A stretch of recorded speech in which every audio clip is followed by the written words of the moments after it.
धर्म में प्रत्यक्ष करता है। आप दान कर रहे हैं, स्पष्ट दिखाई दे रहे हैं कि नहीं?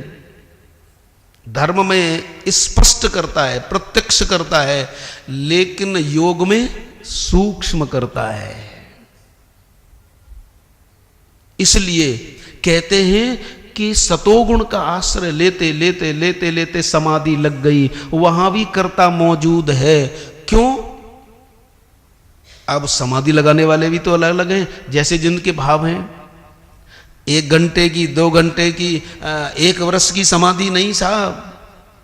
कहते हैं कि इन राक्षसों ने 60 हजार वर्ष तक तपस्या की, और जब इनको वरदान देने के लिए इनके इष्ट देवता आए तो कोई मांगता है कि हम काऊ के मरहि न मारे। बोलो, मुक्त हो गए। इसलिए ये कभी भूल मत करना कि समाधि से मुक्ति है। समाधि एक रास्ते का पड़ाव है, अब इससे और आगे जाना है। इसलिए भगवान कहते हैं कि सर्वधर्मान परित्यज्य मामेकम शरणम व्रज। आप ऐसा अर्थ उल्टा मत लगा लेना कि तो हम ध्यान व्यान कुछ नहीं करेंगे। देखो, वहां नहीं चलोगे तो फिर आगे बढ़ नहीं पाओगे। इसलिए ये बहुत जरूरी है, बहुत जरूरी है, बहुत जरूरी है। क्योंकि उससे हमें यह मालूम पड़ता है कि हमने जो सीखा है उसके द्वारा हम अपने मन को, इंद्रियों को नियंत्रण कितना कर पाते हैं। तो समाधि में यदि दैत्य पहुंचता है तो वो मांगता है हम काऊ के मरहि न मारे। रावण ने मांगा कि नहीं मांगा? तो यदि उसका अंतःकरण शुद्ध हो गया होता तो फिर ये क्यों मांगता? इसका मतलब उसमें सूक्ष्म करता है। तो समाधि में सूक्ष्म करता है। इसलिए जहां कर्तापन होता है तो जिस क्रिया को उसने किया है उससे मिलने वाले सुख में वो फंस जाता है। सुख संगेन बदनाति ज्ञान संगेन चानग। यदि सतोगुण का आश्रय लोगे, अच्छा यहां हम और आप सतोगुण का आश्रय लेकर के आए हैं, ये जो गीता का सत्संग चल रहा है इसमें हम सब सतोगुण का आश्रय लेकर के तो आए। तमोगुण का आश्रय लेते तो आते क्या? रजोगुण का आश्रय लेते बोले अभी तो बहुत कम है। तो आप रजोगुण को छोड़कर, तमोगुण को छोड़कर सतोगुण का आश्रय लेकर के आए हैं, और सतोगुण के आश्रय को लेकर के यहां आपको विशेष प्रकार का सुख मिल रहा है कि नहीं मिल रहा? आपको विशेष प्रकार का सुख मिल रहा है, लेकिन उस सुख में ही मत जाना कि इतना ही है। सुख संगेन बदनाति ज्ञान संगेन चानग। ये भी कई तरह का होता है। ज्ञान संगेन चानग, यहां आए बोले आचार्य जी जो कुछ कह रहे हैं हमारी समझ में आ रहा है, हम बस बिल्कुल ठीक। ज्ञान संगेन, ज्ञान भी एक आसक्ति है साहब, लेकिन इतना ध्यान रखना अभी ये परोक्ष ज्ञान की बात है। तो सतोगुण से हम ज्ञान की तरफ बढ़ते हैं, समाधि की तरफ बढ़ते हैं, तो उनसे मिलने वाले सुख में यदि फंस जाते हैं तो वहीं तक रह जाते हैं। इसलिए हे अर्जुन, ये चैव सात्विका भावा राजसास तामसास, ये जितने भी होते तो मेरे से ही हैं। तो अर्जुन बोले तो तुम्हारी सारी गड़बड़ी है, फिर हमारा क्या दोष है? ये सब गड़बड़ी तुम्हारी, फिर हमें क्यों दोष देते हो? सुनने वालों को भी ऐरा गहरा नत्थु खैरा तो रही है। बोले कि आपसे ये सब होता है तो हमारा क्या दोष है? बोले पागल, मोहितम ना विजानाति। ये तैने ये तो सुन लिया कि जो सात्विक भाव हैं, राजस भाव हैं, तामस भाव हैं, ये मेरे से हैं, ये तो तैने सुन लिया। ये चैव सात्विका भावा राजसाश्च तामसाश्च ए मत्त एव। तू इस पर ध्यान क्यों नहीं दे रहा? ऊपर के अर्थ पर ध्यान मन दे पागल, तुझे नीचे उतरना पड़ेगा। ये सब मेरे से हैं, ये तो ठीक है, लेकिन पहले ये देखना पड़ेगा, मैं तेरे को पहले कह चुका हूं 3 अध्याय में कि ये जितने भी गुण हैं ये दिखाई तो अब कब तो कह तो मैं ऐसा रहा हूं कि मेरे से हैं, लेकिन मत का मतलब मेरे से जो माया है, मत्त मेरे से अलग जो माया है, मेरे में जो माया कल्पित है ये उसके गुण हैं। यहां अलग समझाने के लिए उसमें कल्पित मत्त उससे हैं। तो ये गुण जिनके लिए मैं कह रहा हूं ये मेरे से ही हैं, इसका मतलब है कि मेरे से किंचित भिन्न सी प्रतीत होने वाली वो जो माया है। गिरा अरथ जल बीच सम कैयत भिन्न न भिन्न। ये जो मेरी माया है, ये जो मेरी शक्ति है, ये जो मेरी प्रकृति है, ये प्रकृति के गुण हैं। लेकिन मोहितम, तू जो ऐसा प्रश्न कर रहा है कि जब आप ही देते हो, तो बोले ऐसी बात नहीं है। जैसा जैसा जिसकी प्रकृति अनादि संस्कारों के कारण है, वैसी वैसी वैसी मुझ प्रकाश स्वरूप परमात्मा से केवल प्रेरणा रूप प्रकाश होता है। बोले वो हम नहीं समझे, वो कैसे है? बोले वो ऐसे है, न तो हम तेस तेमय, मेरे से ही सब कुछ हो रहा है। मत्तः सर्वम प्रवर्तते, श्रीमद् भगवद गीता 9वां अध्याय 8वां श्लोक। मत्तः सर्वम प्रवर्तते, सब कुछ मेरे से है, लेकिन मेरे से ऐसा ही प्रवर्तन हो रहा है जैसे बिजली आपके फ्रिज में गई तो वस्तु को ठंडा कर दिया, और हीटर में गई तो वस्तु को गर्म कर दिया। अब वो गर्म करने वाली मूल में कौन सी वस्तु? अच्छा, बिजली ना हो तो न किसी को गर्म कर पाओगे न ठंडा। फ्रिज में गई तो वस्तु को ठंडा कर दिया, हीटर में गई तो गर्म कर दिया। तो ये गर्म बिजली कर रही है कि बिजली द्वारा जो संचालित यंत्र है वो कर रहा है? यदि बिजली गर्म ठंडा करे तो, अच्छा बिजली किसी को ठंडा गर्म करती है? अरे बिजली को तो छू लो तो वो ठंडा गर्म करने वाला रहता ही नहीं है। बिजली को छू लो, मामेव ये प्रपद्यन्ते माया मेताम, वो यही है। फ्रिज में जाती है तो ठंडा कर देती है, हीटर में जाती है तो गर्म कर देती है, पंखे में जाती है तो उसे चला देती है, बल्ब में जाती है प्रकाश कर देती है। सारे काम बिजली कर रही है, लेकिन बिजली कुछ नहीं कर रही।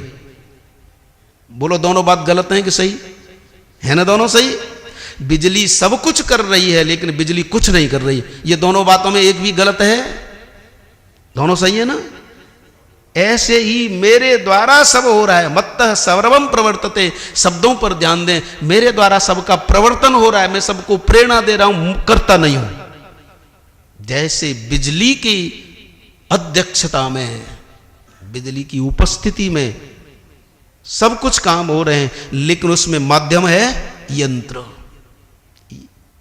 गर्म करने वाला गर्म करेगा, चलने वाला चलेगा, प्रकाश देने वाला प्रकाश मिलेगा। लेकिन न तो हम तेसु तेमय, तो जैसे बिजली सब कुछ करती है लेकिन कुछ नहीं करती, वैसे ही मैं सब कुछ कर रहा हूं और कुछ भी नहीं करता। और तू मेरा सखा है, इसलिए इस ज्ञान को धारण कर ले कि सब कुछ होते हुए भी तेरे द्वारा कुछ भी नहीं हो रहा है। लेकिन जो इसको नहीं जानते, मोहितम ना विजानाति लोको मामजमभ्यम, ऐसा भगवान ने संकेत किया। तो फिर संकेत कर रहे हैं कि सात्विक भाव, राजस भाव और तामस भाव ये सब मेरे से ही हो रहे हैं। इसका दूसरा पक्ष, मानो अर्जुन ने कहा कि आप राजस भाव से प्रेरित कर रहे हो तो किसी में राग आएगा, तामस भाव से प्रेरित करोगे तो क्रोध आएगा, और सतोगुण से प्रेरित करोगे समाधि लगेगी। तो ये तो कुछ अटपटा सा लग रहा है। तो क्या बोलते हैं कि ऐसा है, हर एक वस्तु के दो रूप होते हैं, एक सृजनात्मक, एक विनाशात्मक। एक रचना करने वाला, एक विनाश करने वाला। ऐसे ही यदि मैं राग पैदा न करूं, रजोगुण यानी राग पैदा न करूं, तो इन माताओं के अंदर ममता कहां से आई जो नवजात बच्चों का पालन करे? चलो ये माताएं तो समझदार हैं, लेकिन पशु पक्षियों में यदि राग पैदा न करूं तो उनके बच्चे, तो वहां राग सृजनात्मक है। यदि क्रोध न करूं तो हनुमान जी फिर रावण को मुक्का क्यों मारे हैं? लेकिन वही है, सब कुछ हो रहा है। बिजली की तरह तू असंग बन, मेरी तरह असंग बन, मामेकम शरणम व्रज, मेरी तरफ देख। भगवान तो यहां तक कहते हैं मन मना भाव, मेरे मन वाला हो, मुझको दे। तो सब कुछ मैं ही हूं। यानी इस श्लोक में मानो भगवान ने बताया है कि इस जगत का निमित्त कारण भी मैं ही हूं, उपादान कारण भी मैं ही हूं, और अभिन्न निमित्त उपादान कारण भी मैं ही हूं। अब बहुत से सोच रहे होंगे निमित्त क्या होता है, उपादान क्या होता है, ये तो हमें जानना चाहिए। अब इसे ऐसे देखो कि जैसे आपने जो कलश रखे ना अपने सिर पर, ये किसने बनाए? कुम्हार ने। किससे बनाए? मिट्टी से। तो जिससे कोई वस्तु बनती है उसे बोलते हैं उपादान कारण, और जो बनाता है उसे कहते हैं निमित्त कारण।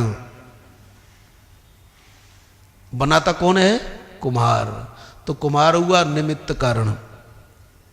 वैसे न्याय आदमी कुम्हार को भी निमित्त माना है साहब, डंडे को भी निमित्त माना है, गधे को भी निमित्त माना, क्योंकि मिट्टी फिट्टी लाता है ना। लेकिन मुख्य निमित्त कारण कुम्हार है। तो जो बनाता है वह निमित्त कारण। जो घड़ा आप ले गए कुम्हार ने बनाया, कुम्हार निमित्त कारण। मिट्टी का है ये उपादान कारण। और इसके बारे में हमारे दर्शनों की अलग अलग बात है। ऐसे ये जो जगत है, जैसे जिस घड़े की हम मीमांसा कर रहे हैं, ऐसे ये जो दिखाई दे रहा है ये क्या है? ये जगत भी एक गढ़ा है। ये जगत भी गढ़ा है। जो गढ़ा जाए वो गढ़ा, आकार जिसको दिया जाए। तो जगत भी एक गढ़ा है। लेकिन अब इसके बारे में हमारे इन 6 दर्शनों में अलग अलग विचार हैं। आप जानते हैं दर्शन कितने? 6 हैं। कितना दिया है हमारे संतों ने, ऋषियों ने हमें? 6 दर्शन है। नंबर 1 न्याय दर्शन, नंबर 2 वैशेषिक दर्शन, नंबर 3 मीमांसा दर्शन, नंबर 4 सांख्य दर्शन। अगला कौन सा रह गया? मीमांसा रह गया? हो गया? न्याय दर्शन, वैशेषिक दर्शन, मीमांसा दर्शन, सांख्य दर्शन, वेदांत दर्शन, और कौन सा रह गया? योग दर्शन। चलो कितनी अच्छी बात है, आपने याद दिला दिया ना। कोई जरूरी बात है कि हमें हर एक चीज याद रहे? तो ये दर्शन है 6। देखो एक बार विवेकानंद जी से किसी ने पूछा कि आप ज्ञानी हैं कि अज्ञानी हैं? तो विवेकानंद जी ने कहा कि जितना जानता हूं उस विषय में ज्ञानी हूं और नहीं जानता उसमें अज्ञानी हूं। तो ये हमारा आपका जोड़ा है। मैं भूल जाऊं आप बताओ, और आप तो सब जानते हैं, आपको तो मैं याद दिलाता हूं। तो ये 6 दर्शन है। तो इनमें जो हमारा न्याय दर्शन है, न्याय दर्शन और वैशेषिक दर्शन, न्याय और वैशेषिक दोनों ये जो दर्शन हैं वो ईश्वर को निमित्त कारण मानते हैं। मैं आपको इसलिए धीरे धीरे बता रहा हूं कि ये जरूरी है। हमें बड़ा ताज्जुब होता है कि जब ये जनरल नॉलेज में क्वेश्चन आते हैं कि रामायण किसने लिखी, तो लोगों को ये भी नहीं पता। इस विद्यार्थी उनका भी कुछ साहब नहीं उत्तर दे पाते, जो हमारा सब कुछ है। खैर, तो न्याय दर्शन और वैशेषिक दर्शन तथा मीमांसा दर्शन, न्याय दर्शन, वैशेषिक दर्शन और मीमांसा दर्शन, ये तीनों कहते हैं कि ईश्वर इस जगत का कुम्हार है, यानी निमित्त कारण है। न्याय दर्शन, वैशेषिक दर्शन और मीमांसा दर्शन, ये तीनों कहते हैं कि ईश्वर इस जगत का कुम्हार है, यानी निमित्त कारण है। जब उनसे पूछा कि इस जगत का फिर उपादान कारण क्या है, तो ये तीनों दर्शन कहते हैं कि परमाणु इस जगत का उपादान कारण है। वो परमाणु को मानते हैं साहब, परमाणु इस जगत का उपादान कारण है। आपने कभी कभी देखा है कि आपके जब खिड़की से जो किरण आती है ना, सूर्य की किरण, तो छोटे छोटे कण दिखाई देते हैं धूल के, इन्हें बोलते हैं त्रस रेणु।